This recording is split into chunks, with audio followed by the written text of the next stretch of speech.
Finance यानी कि सूक्ष्म वित्तीय का अध्ययन शुरू करेंगे। ठीक है, सबसे पहला जो टॉपिक है डिस्कस करने के लिए वो है प्रायोरिटी सेक्टर लेंडिंग। ठीक है, ये बैंकों के लिए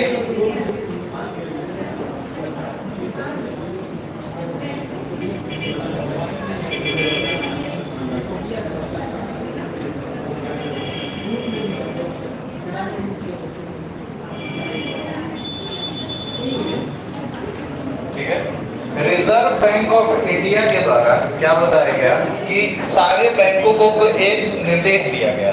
क्या निर्देश दिया गया कि प्रायोरिटी सेक्टर लैंडिंग के अंतर्गत, मतलब इस क्षेत्र के अंतर्गत बैंकों को क्या करना पड़ेगा, अपने लोनिंग का कुछ विशेष भाग क्या कुछ विशेष क्षेत्रों के लिए प्रदान करना पड़ेगा। विशेष क्षेत्र मतलब जैसे कि उदाहरण के तौर पे आप लोग ले सकते हो क्या, एग्रीकल्चर,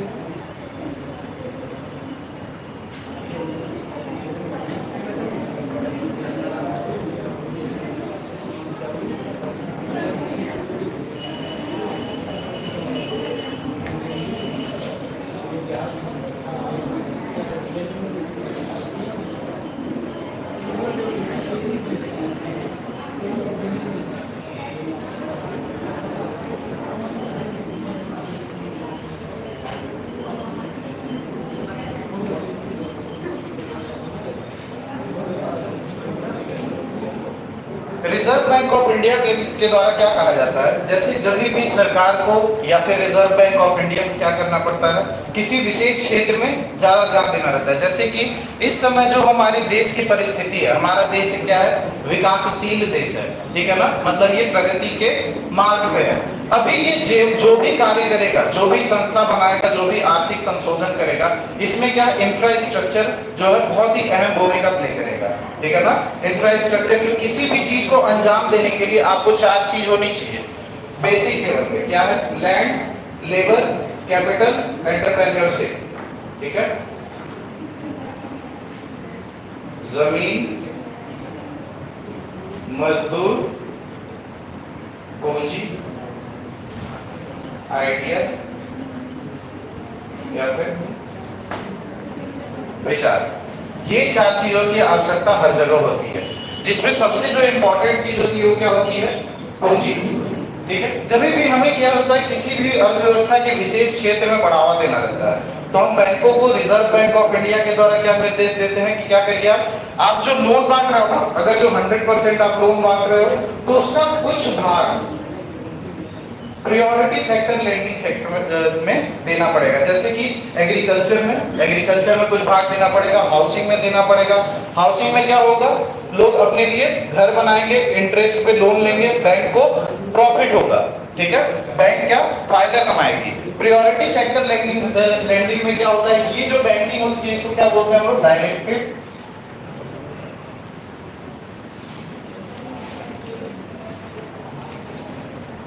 ठीक है, डायरेक्टेड बैंकिंग या डायरेक्टेड लेंडिंग बोलते हैं। ऋण प्रदान करने की ऐसी सुविधा जिसको एक विशेष दिशा में निर्देश किया गया है, किसके द्वारा, रिजर्व बैंक ऑफ इंडिया के द्वारा। ठीक है, वही है प्रायोरिटी सेक्टर लैंडिंग, जिसमें विभिन्न क्षेत्र आते हैं, जैसे कि एग्रीकल्चर आते हैं, micro and small medium enterprises आते हैं, जैसे कि जो छोटे और लघु उद्योग होते हैं। ये एमएसएमई हर जगह इंपॉर्टेंट रोल प्ले करते हैं। इस समय मेक इन इंडिया का जो कॉन्सेप्ट चल रहा है, आप सरकार के द्वारा सुनते हुए क्या, एमएसएमई को मजबूत करिए। क्या होता है ना, हमारे देश में जो रोजगार प्रदान करने का स्तर है ना, जितने बड़े कंपनीज नहीं करते हैं ना, उससे ज्यादा एमएसएमई द्वारा दिया जाता है। ठीक है ना, रोजगार प्रदान करने का बहुत ही महत्वपूर्ण हिस्सा एमएसएमई के द्वारा दिया जाता है। इसीलिए ये चाहती है सरकार की एमएसएमई स्ट्रॉन्ग है, जिससे क्या होगा, रोजगार का स्तर बढ़ा रहेगा और लोगों में समृद्धि बनी रहेगी। और मांग कब डेवलप होगा, जब लोग समृद्ध होंगे, लोगों के पास अधिक पैसे होंगे। ठीक है, अभी जस्ट रिसेंटली आपको रोजगार प्रदान किया जाएगा, आपको पैसे मिलने स्टार्ट होंगे, तो पहले आप पैसों को जो खर्च करोगे अपने मूलभूत आवश्यकताओं पे करोगे। ठीक है, उसके बाद लग्जरी पे अपने करोगे। ठीक है ना। तो प्रायोरिटी सेक्टर लेंडिंग के अंतर्गत में क्या होता है, ये निर्देश किया जाता है कि विभिन्न क्षेत्र में क्या विकास करना है हमें, रियल एस्टेट में, एग्रीकल्चर में, वहां पे पूंजी की अधिक आवश्यकता है। तो बैंकों को हम निर्देश प्रदान करते हैं क्या, कि आप किसी व्यवस्थित क्षेत्र में डायरेक्टेड करके अपनी लेंडिंग को करिए। अभी इसका स्तर कितना है, 40%। ठीक है, जितना आप लोन बांटते हो उसका 40% हिस्सा क्या होना चाहिए, प्रायोरिटी सेक्टर लेंडिंग में होना चाहिए। इससे क्या होता है, देश की अर्थव्यवस्था को एक विशेष क्षेत्र में क्या मिलती है, बढ़ने में मदद मिलती है। ठीक है ना। जिस भी अर्थव्यवस्था में ऋण अधिक मिलेगा वहां पे क्या आएगा, निवेश आएगा। निवेश जब भी आएगा अर्थव्यवस्था में तो क्या होगा, वो इंफ्रास्ट्रक्चर को लेकर के आएगा, रोजगार को लेकर के आएगा, आर्थिक समृद्धि लेकर के आएगा। ठीक है, अर्थव्यवस्था के अंतर्गत। तो प्रायोरिटी सेक्टर लेंडिंग समझ में आ रहा है आप लोग को, ये क्या है, micro and small and medium enterprises, छोटी संस्थाएं। ठीक है ना। जैसे कि टाटा क्या हो गया, एक इंटरनेशनल लेवल कंपनी हो गई। बैठ जाइए, मैं बताता हूँ। ठीक है, टाटा क्या हो गया, एक इंटरनेशनल लेवल कंपनी हो गई। क्या उसका आयात निर्यात क्या है, सीमा क्षेत्र के अंतर्गत भी है और सीमा क्षेत्र के बाहर भी है। ऐसी जो भी कंपनियां होती है वो मल्टीनेशनल कंपनीज के अंतर्गत आती हैं। ठीक है, नवरत्न, महारत्न, ये सब कंपनीज का सेक्टर होता है जिनको क्या, उनके प्रॉफिट के आधार पे हम लोग डिवाइड करते हैं। तो ये माइक्रो एंड स्मॉल इंडस्ट्रीज क्या होते हैं, लघु उद्योग।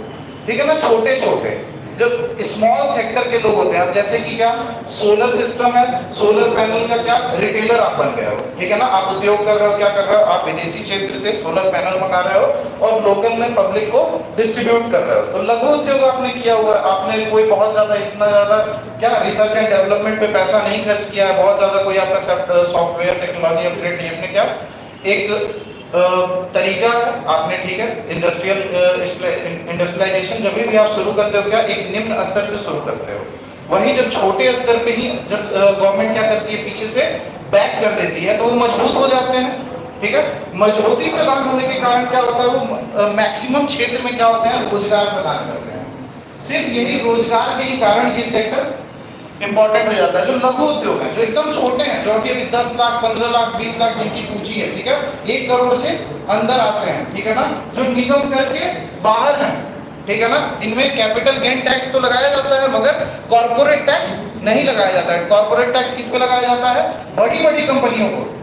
ठीक है ना, मैंने टैक्स सिस्टम जब बता रहा था आपको तो वहां पे उद्योग के बारे में मैंने आपको विश्लेषण दिया था। क्या टैक्स सिस्टम क्या था, बड़ी कंपनियों के अंतर्गत जिनकी एक निश्चित क्या प्रॉफिट राशि होती है उसके ऊपर क्या लगाया जाता है, कर का आरोपण किया जाता है, जो कि कॉर्पोरेट टैक्स के अंतर्गत आता है। ठीक है, जो लघु उद्योग होते हैं उनके ऊपर टैक्स के रेट को हम लोग कम रखते हैं। ये भी सपोर्ट करने का तरीका होता है।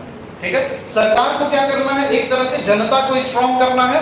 जनता स्ट्रॉन्ग रहेगी क्या, अपना आर्थिक कल्याण स्वयं कर लेगी। क्योंकि जितनी जनसंख्या है, सारे के सारे जनसंख्या को रोजगार प्रदान करना अकेले सरकार कर सकती है नहीं, सीमित है, सीट सीमित है, उसी में उसको प्रदान भी करना है। कुछ लोगों को इंडिविजुअली डेवलप भी करना है, ऋण भी प्रदान करना है, कुछ लोगों को बिजनेस से भी आगे बढ़ाना है ताकि वो स्वयं भी स्वरोजगार प्रदान करें और क्या अपने साथ साथ अन्य लोगों को भी रोजगार प्रदान करें। ठीक है ना।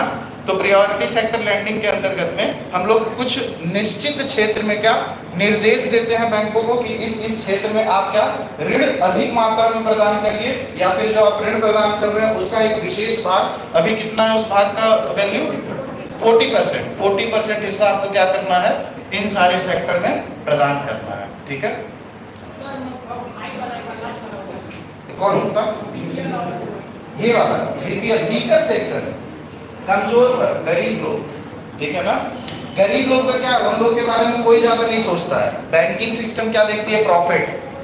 आप जो डिपॉजिट कर रहे हो उन्हीं पैसे का इस्तेमाल कर रही है, जरूरतमंदों को दे रही है, वहां से ब्याज इकट्ठा कर रही है और प्रॉफिट कमा रही है, और उन्हीं पैसे को फिर दोबारा इकोनॉमी में संचालित कर रही है, कैश फ्लो, यानी कि मुद्रा का स्तर या फिर मुद्रा का प्रवाह सुचारू रूप से चलाने के लिए। तो जब हम लोग बात करते हैं बीपीएल और वीकर सेक्शन की, तो ये एक ऐसा सेक्टर होता है ना जो कि सबसे ज्यादा कैश फ्लो का अनुभव करता है। ठीक है ना, जो आप ये लोग डेली बेसिस पे, जिसके पास अधिक लेवल ऑफ इनकम होगा, आप देखो यहाँ पे समझ में होगा आएगा आपको, इनकम का स्तर अगर जो बहुत ज्यादा होगा, ठीक है, तो ये व्यक्ति क्या करेगा, खर्च करेगा और सेविंग करेगा। ठीक है। लेकिन जो गरीब होता है ना, गरीब वर्ग, ये डेली बेसिस पे खर्चा करता है, इसकी आए दिन की जरूरतें होती है, रोटी कपड़ा मकान वगैरह, ये क्या अर्थव्यवस्था में डेली डिमांड क्रिएट करता है, डेली की मांग को क्रिएट करता है। जब भी रिटेल इन्फ्लेशन बढ़ता है, जिसके बारे में हम लोग लास्ट टाइम डिस्कस कर रहे थे, लोकल लेवल पे क्या होता है ना, महंगाई बढ़ जाती है, टमाटर प्याज ये सब सब्जी भाजी इन सब चीजों की लोकल लेवल पे दाम बढ़ जाते हैं, रिटेल इन्फ्लेशन के अंतर्गत आता है, ठीक है ना, मुद्रास्फीति जो होती है। तो गरीब जो लोग होते हैं ना, इनको ऋण ना आसानी से नहीं प्रदान होता है, क्योंकि ऋण के लिए आपको क्या कुछ ना कुछ गिरवी रखना पड़ता है। गरीब के पास क्या है, अगर जो मैं एक अभी सामान्य व्यक्ति हूं, मुझे अगर जो क्या करना है, कोई बिजनेस स्टार्ट करनी है, तो मुझे कोई ऐसे ही लोन देगा नहीं देगा। इसीलिए सरकार क्या कर रही है, प्रायोरिटी सेक्टर लेंडिंग के अंतर्गत क्या micro small BPL weaker section housing, मतलब कि गरीब लोग जिनके योजनाएं भी निकलती हैं, प्रधानमंत्री हर घर योजना, ये जो घर घर बनाया जा रहा है हर जगह इस समय गांव में, प्रधानमंत्री के द्वारा एक स्कीम के अंतर्गत हाउसिंग प्रोवाइड की जा रही है। क्या आप व्यक्ति को क्या मेन जरूरतें क्या होती है, रोटी यानी कि खाना, कपड़ा, मकान, एक फंडामेंटल चीज से आप मुक्त कर दे रहे हो, ठीक है ना। जब भी आपको व्यक्ति के सोचने का स्तर बढ़ाना होता है, क्या आप करते हो, सर्वाइवल मोड से उसको बाहर कर देते हो। सर्वाइवल मोड मतलब क्या, आए दिन की जो आवश्यकताएं होती हैं उनसे ऊपर सोचना, ठीक है ना। प्रायोरिटी सेक्टर लेंडिंग के अंतर्गत यही सारी चीजें। बीपीएल क्या है, गरीब वर्ग को ऋण प्रदान करने का मतलब क्या है, गरीबी को हटाने से है, पॉवर्टी को हटाने से इनको ऋण ज्यादा होगा। ये क्या होगा, नए नए बिजनेस वगैरह क्रिएट करेंगे और क्या स्वरोजगार बनेंगे और अपने बारे में बेहतर करेंगे। इनके पास जो भी अगर जो करेंगे तो जीडीपी में जो मात्रा होगी वो बढ़ेगी।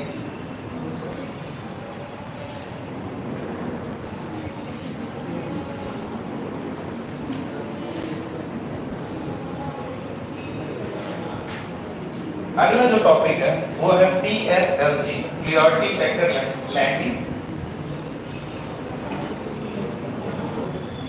सर्टिफिकेट, ठीक है।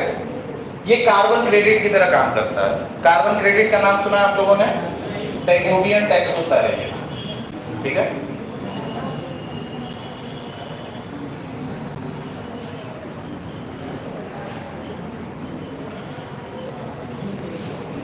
प्रदूषण को कंट्रोल करने के लिए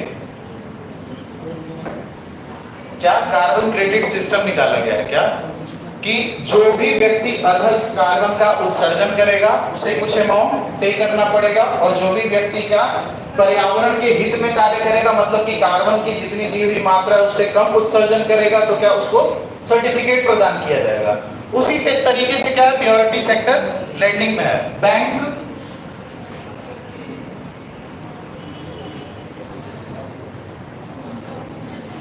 जो प्रायोरिटी सेक्टर लेंडिंग में क्या करते हैं, मतलब कि जो अभी पहले हम लोगों ने टॉपिक डिस्कस किया, suppose that state bank of India है, उसने क्या किया, उसको कितना मार्का दिया गया है, 40% का, ठीक है ना। एक तरफ है स्टेट बैंक ऑफ इंडिया, एक तरफ है पीएनबी। उदाहरण के तौर पे बता रहा हूं, रिजर्व बैंक ऑफ इंडिया द्वारा क्या बोला गया कि आप क्या अपना जितना भी ऋण बांट रहे हो, जितना भी लोन बांट रहे हो, उसका 40% हिस्सा क्या करो, डायरेक्टेड करो, ठीक है ना, एक दिशा में निर्देशित करो। वो दिशा चाहे कुछ भी हो सकता है, जो हम लोगों ने डिस्कस किया, एग्रीकल्चर, हाउसिंग लोन वगैरह, ठीक है, बीपीएल, ये सारे सेक्टर।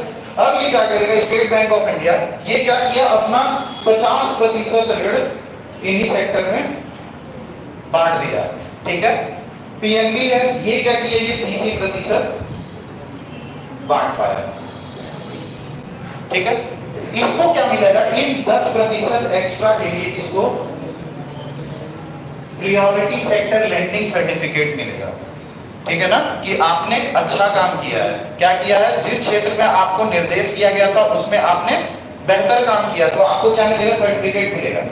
और जो ये कंपनी ये 10% अधिक जितना मार्का दिया गया था उससे कम ली थी, ये क्या इस सर्टिफिकेट को खरीदेगी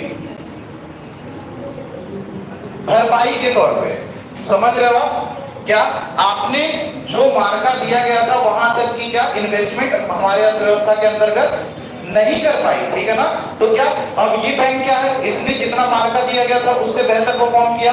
अब जितने प्रायोरिटी सेक्टर लेंडिंग सर्टिफिकेट इसके पास बचेंगे, ये इसको क्या करेगा, उन बैंकों को बेचेगा जो ये टारगेट अचीव नहीं कर पाए हैं। जो ये बैंक टारगेट अचीव नहीं कर पाए हैं उनको क्या नुकसान होगा, ठीक है, और फायदा किसको होगा, जो टारगेट अचीव करने के। इससे क्या होता है, बैंकों को प्रोत्साहन मिलता है।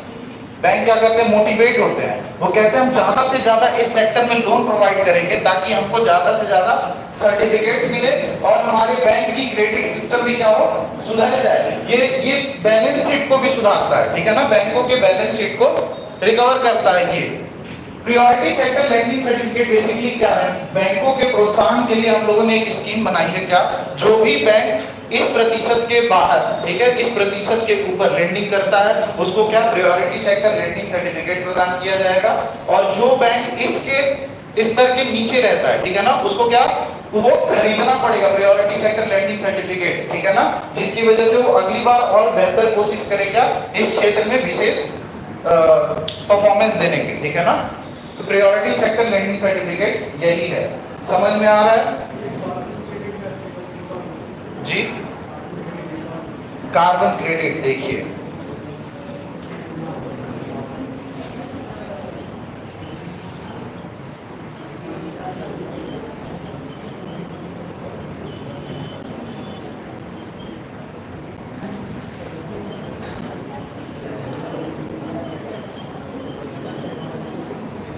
एक यूनिट हम लोगों ने बनाई है 1 AAU, 1 असाइंड यूनिट। जैसे बोलते हैं 1 किलो, 2 किलो, 3 किलो, ठीक है ना, वजन को नापने की एक यूनिट है। कार्बन क्रेडिट को नापने के लिए हम लोगों ने एक यूनिट बनाई है, क्या, AAU, असाइंड यूनिट, ठीक है ना। एक असाइंड यूनिट के अंतर्गत कितना कार्बन होता है, 1 टन, ठीक है ना। अब ये क्या कहती है, पर्यावरण को हमको बचाना है। तो मैंने क्या बताया था, टैक्स सिस्टम में जब भी सपोज दैट पेट्रोल के ऊपर वैट क्यों ज्यादा लगाया जाता है, पॉल्यूशन कम हो, नहीं, पेट्रोल के ऊपर, हाँ एग्जैक्टली, बिक्री कम हो, ठीक है ना। पेट्रोल के ऊपर किसी भी चीज के ऊपर कर लगाने का मतलब क्या होता है, आप उसको महंगा कर रहे हो। जब भी कोई चीज महंगा होगा उसका मांग घटेगा, मांग घटेगा तो अर्थव्यवस्था में आप क्या कर रहे हो, पेट्रोल को महंगा कर रहे हो, उसका मांग घट रहा है। पहले क्या था, पहले 10 लीटर लोग पेट्रोल चलाते थे तो कार्बन 10 किलो पैदा करते थे, ठीक है, जो हमारे पर्यावरण को अधिक मात्रा में दूषित करता था। अब क्या है, लोग महंगा होने के बाद 1 ही लीटर पेट्रोल में काम चला रहे हैं, कार्बन उत्सर्जन कम होगा, ठीक है ना। तो ये क्या, अर्थव्यवस्था को, पर्यावरण को संतुलित करने के लिए एक कॉन्सेप्ट निकाला गया, क्या, कार्बन क्रेडिट। इसमें क्या था, ये देश, ऐसे देश, एक सीमा बताई गई कि हर एक देश एक निश्चित सीमा तक कार्बन का उत्सर्जन कर सकता है, ठीक है। जैसे कि जापान एक देश हो गया, एक हो गया ऑस्ट्रेलिया,